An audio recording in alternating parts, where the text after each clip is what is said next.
Hey guys, how are you doing today? Um, whoops, I thought I'd make a new video today on my persuasive speech for my um, communications class. Um, it's not a super exciting topic for most people, but I think it's pretty interesting. I'm pretty passionate about it. I thought it'd be good to run through it once before I have to do it in person, just to kind of get an idea of how long it takes to do this. And since my YouTube channel is kind of like a way I study for things, I thought I would, kind of be consistent with that and use this to, um, you know, run through this little speech. And maybe someone will find it interesting, and if you don't find it interesting or you disagree with what I'm saying, I'd love to hear your counter arguments in the comments. I'd love to start a conversation about it if you want to.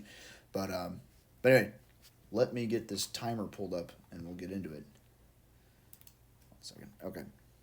So, here we go. Okay, so we're going to be talking about reinstituting American isolationism and why we should go back to these sort of policies. So, what is isolationism?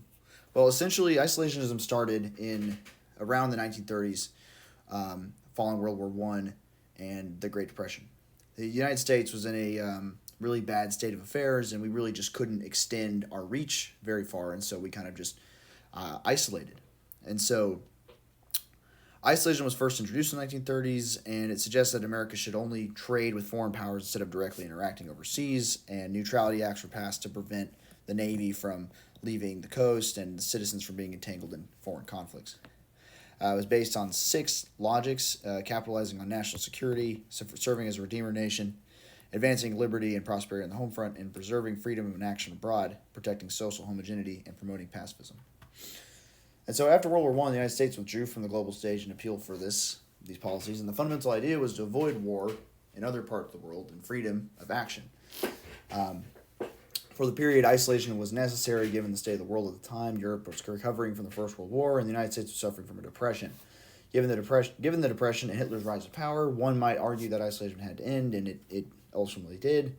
However, 8 decades later, the state of the world is much different, and America is being stretched very far and very wide, and or being stretched thin, in my opinion. So,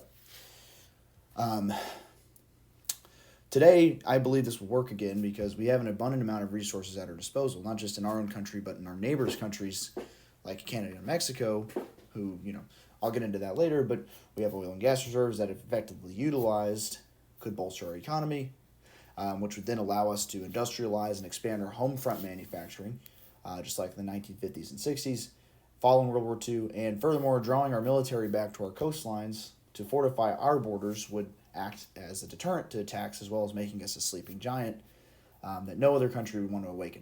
So, why would this work today? Right? According to the U.S. EIA, in 2023, the U.S. imported about 8.51 billion barrels of oil from 86 different countries. The country that we get the most oil from is Canada, and the country we send the most is to Mexico. Given the U.S. sits on its own oil reserve, if we were to isolate just to North America, we could tap into those reserves, and in conjunction with trade from Canada, no longer need to rely on any foreign exports for non-renewable energy. This would effectively lower the cost of gas for all U.S. citizens. So, this tradition would, also in the short run, I understand that, the price of oil and gas is on a world scale, and so this would be a abrupt change, but it would allow us to kind of govern ourselves in terms of energy. It'd be a rough change, but it could happen. This transition would also allow us to revitalize the American industrial and manufacturing culture of the 1950s, right? And so bringing back American manufacturing is something that we desperately should do.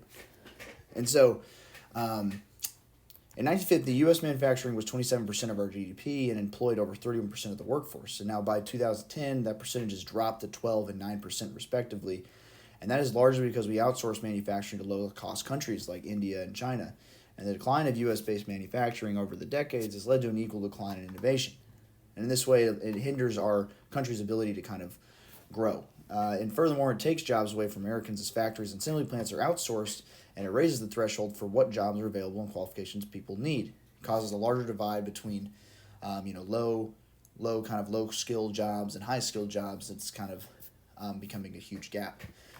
And by Americans, I mean anybody, legal immigrants, born citizens, anything like that, just anything that would be here. We've outsourced a lot of it to other countries. So,